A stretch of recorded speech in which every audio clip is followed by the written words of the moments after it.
Hello, and welcome back to Facetly. My name is Amber, and this is a channel where we talk about all things for women, but we're not just for women.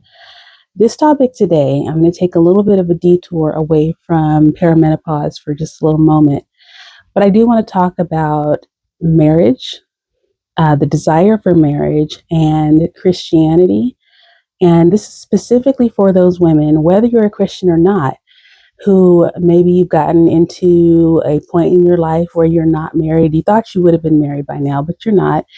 And maybe you desire marriage, and for some reason, whether it's the family members around you or the culture that you're in, possibly even your church culture, has you feeling like you are less of a woman because a man has not chosen you for marriage.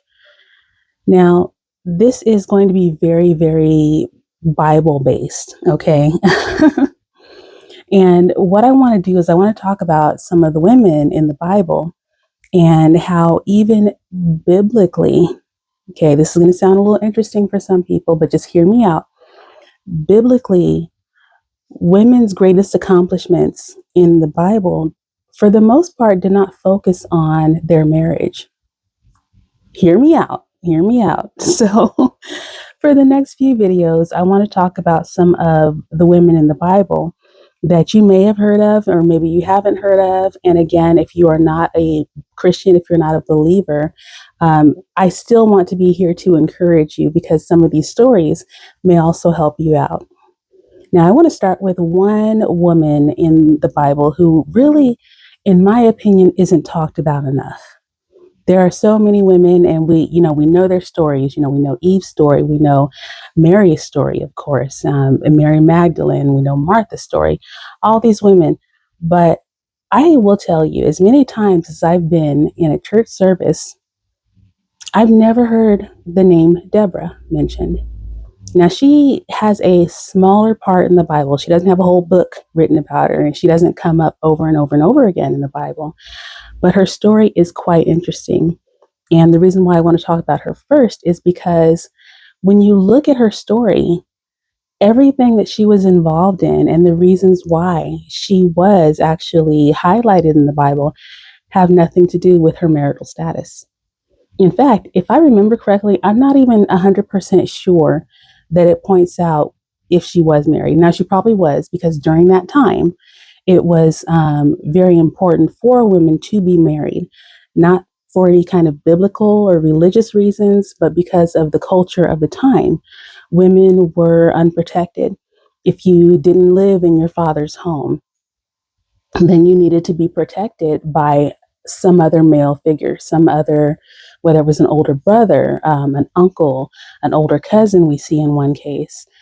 There had to be some man who was physically providing for the women in his family. Okay. So, but I want to start with Deborah, because Deborah, she is actually in the book of Judges, which is in the Old Testament. And Deborah's story is, once I came upon it when I was reading through the Bible, it fascinated me, because Deborah, she was a judge. Now, a judge wouldn't be like how we think of judges today, judges in a courtroom. She's not necessarily that, but a judge of that time in the book of Judges, she would have had a very high ranking leadership position as a judge. Judges would probably be similar to maybe even a president, a prime minister of, the certain people, a group of people, whether it was a tribe, a territory, something like that. And she's interesting because that was something that was very, very, very uncommon for women to hold a position like that. And she wasn't just a judge or a leader over women, it was women and men. She held a very, very high status. And so that was just like, whoa, as many times as often as we hear about, women not being able to have a leadership role, or women being too this or too that to be able to be in leadership, men are better leaders. This was an instance where she was highlighted in the Bible, and she was I don't know how else to say it, but she was trusted with that role to be able to lead these people with intelligence, with savvy, with you know, so many other things. Now, another part about her story that I found very, very interesting was she was also a prophetess. So she would hear from God, and the things that she heard from God, she would need to pass on to, different people that it applied to. There was a group of people that were very much against um, Deborah's tribe, or her, the group of people. And I got to look at my notes now. And so they were going to have to go to battle against these people. And the people were the people of Sisera. Now, God had told Deborah that she needed to tell this man, Barak, that he was to go and take 10,000 men and to go up against this army from Sisera. That was a little scary for Barak, because 10,000 men versus the Sisaran army, this army was so huge. It was massive. They were very developed. They had something like over 900 iron chariots versus 10,000 men on foot, essentially. But Deborah told Barak that, hey, I've heard from God. God said that you will be victorious, but you need to take these 10,000 men and you need to go to battle against the Sisaran army. Now, Barak, I don't know what it was, but he said, I don't want to go without you. And he was talking to Deborah. And Deborah warned him. She said, if I will go with you, but if I go with you, then the victory will not be attributed to you. It will actually be attributed to a woman. He didn't mind. He said, hey, I need you. I'm not going without you. They went. The battle was there. They had the battle. Deborah was there, and the battle was won. But again, it was not the victory and the songs about the victory.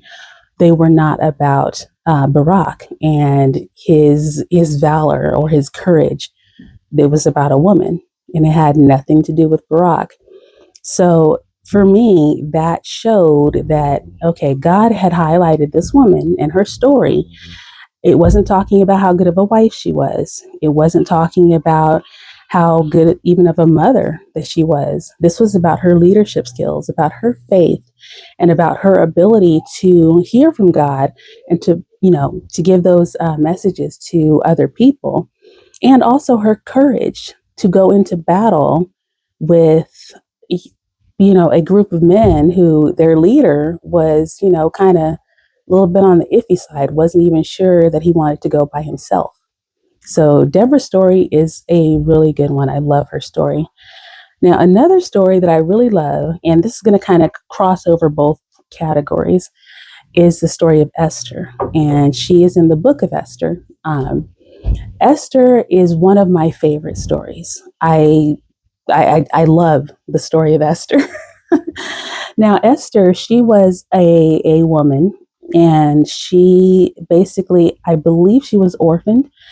So she was being raised by her male cousin. Again, this is a time when women had to be under the household, under the leadership and protection of a man. If it can't be the father, if she's not married, no older brothers or whatever, then it's going to be some other man of her family. And this was her older cousin. Now, there was a king, and that king had gotten tired of his queen. And so he decided that he was going to make her go away, and he wanted to bring in basically like almost a beauty pageant of sorts of women to be viewed and tested to figure out, where his new queen was going to come from. Now, it was basically like, I believe all the women of the land had to participate in this pageant. And they had to go through a whole bunch of different things to prepare themselves to meet with the king to determine whether or not they were going to be the new queen. Now, Esther, as she was going through these rituals and things, she she seemed very humble, but the people who were taking care of her, they actually took a great liking to her. And so they were, making sure that she had all the best treatments and things like that. And she was eventually chosen to be queen. So in this story, we actually do have a marriage that is going on. Now, the interesting part of this story, though, is that it was not her marriage necessarily that made her story great and outlined in the Bible in such a way. So I'm going to go on and finish the story about Esther right now. Esther, she had been told by her cousin, the one who had raised her, she was warned that one of the king's advisors was making plans to try to annihilate all of her people. So annihilate is the best way that I can say it on YouTube. I'm not really sure of a different way to say it, but it was going to be a geno. Okay. And this advisor, he was so staunchly, he really wanted this to happen, and he was trusted by the king. And the king had no idea of Esther's heritage. So he had no idea that she was actually one of the people that this man wanted to annihilate. Okay. A lot of things transpired. She actually didn't want to talk to her husband, the king, at first, but her cousin basically had said, and it's one of the quotes from the Bible that I love so much. Who are you not? What if it's you are here for this purpose? What if you were placed here for such a time as this? And she eventually gained the courage to be able to start formulating a plan to be able to talk to her husband. So using her knowledge and her savvy and her communication skills, the trust that she had built with her husband, she had eventually been able to talk to her husband and show him that, hey, this advisor is not trustworthy. This advisor intends to get rid of me and my people.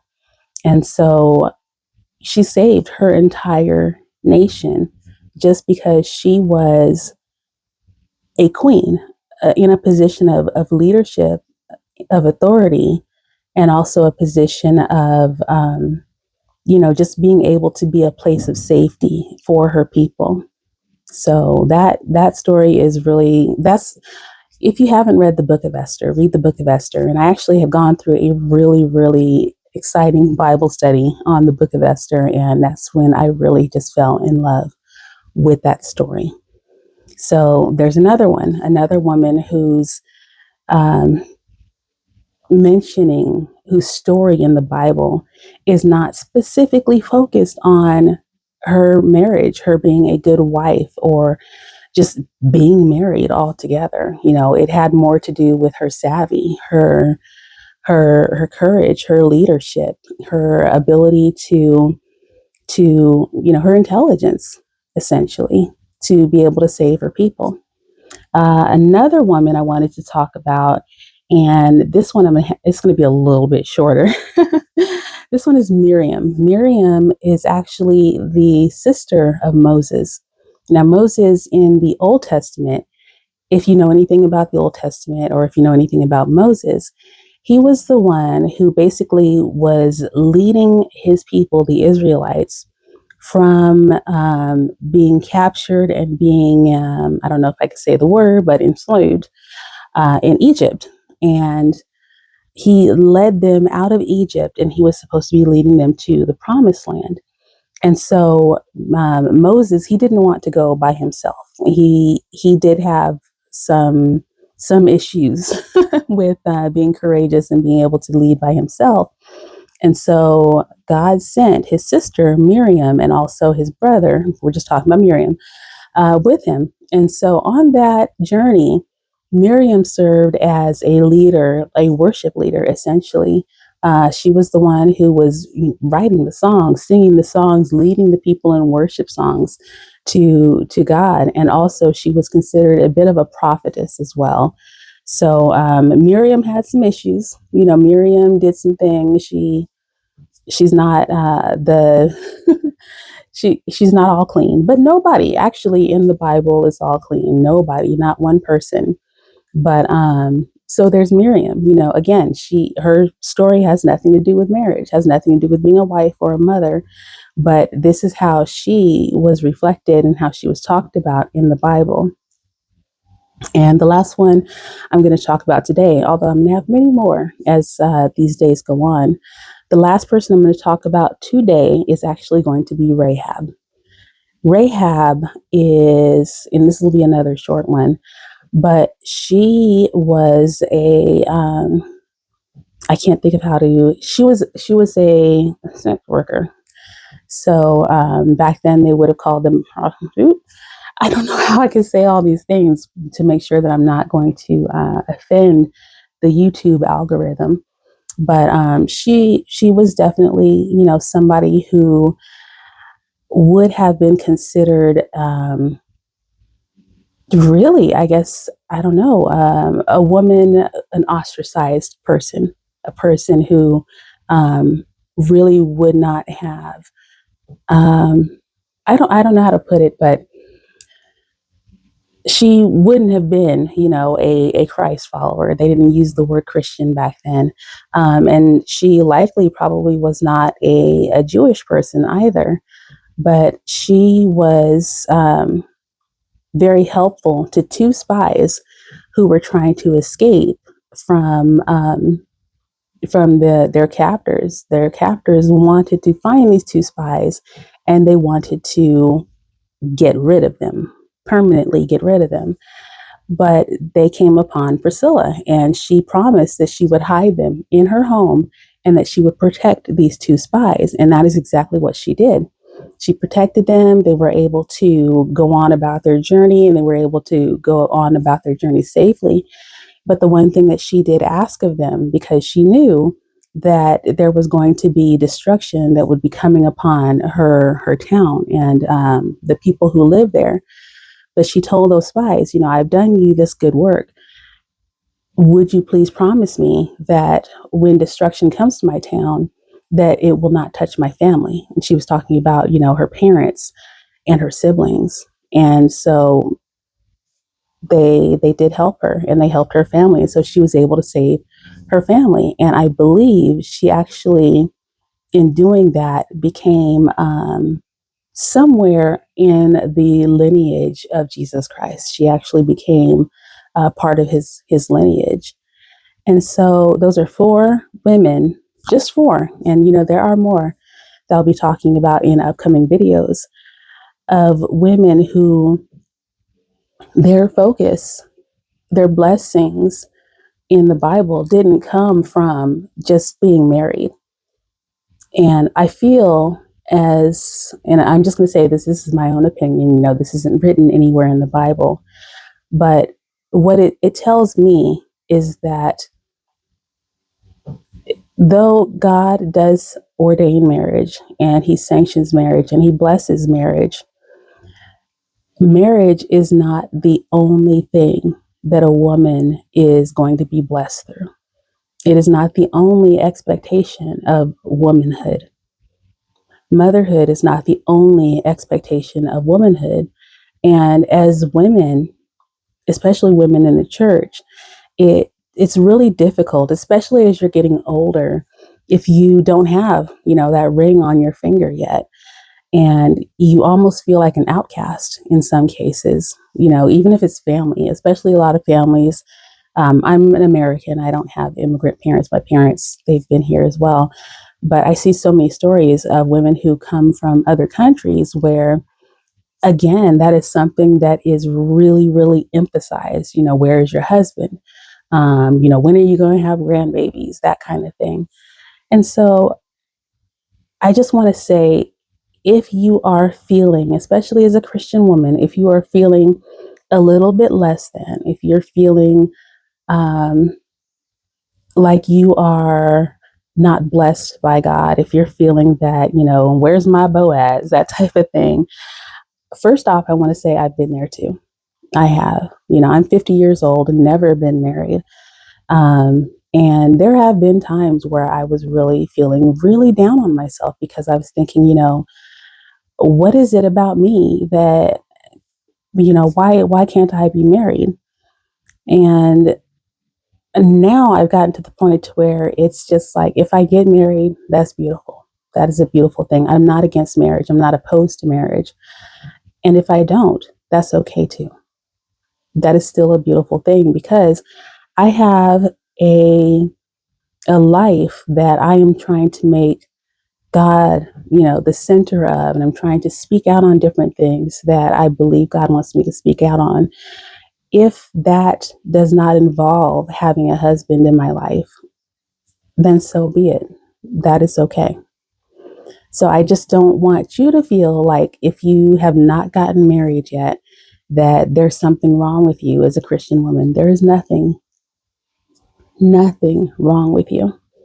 And I have to really, really emphasize that. Even the Apostle Paul, he did say that, marriage is not going to be for everybody. He said that if it was up to him, he would wish that everybody could live as he did. He was never married. He was a man who was never married.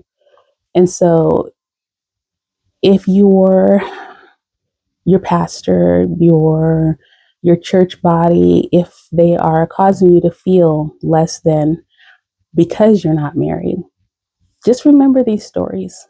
And I'm even going to get into Mary, the mother of Jesus, in one of my videos coming up, because, like I said, the stories that I'm going to be talking about are stories that are not focusing on these women and how they were blessed simply because of their marriage. It wasn't simply because some of the women were married, yes, but their blessings, their strength, their honor, their courage, and even the fact that they were mentioned in the Bible didn't have anything to do with the fact that they were married. So I hope you enjoyed this today. I hope somebody listening feels a little bit more elevated, vindicated, a little bit more secure in this. Know that you are loved, and, just keep shining. Keep shining. All the facets of you, just keep shining. So anyway, I'm going to end this video right here, but if you know somebody who needs to hear this, please share. I hope you liked it. And if you did, it's free to press the like button, the little thumbs up button. You can subscribe. And if you want to be notified of future videos that I'll be posting on this channel, you can click on the bell button, and that will notify you every time I post a video. All right. You guys have a beautiful, wonderful day. I love you. Mwah. Toodles. Okay. Bye-bye.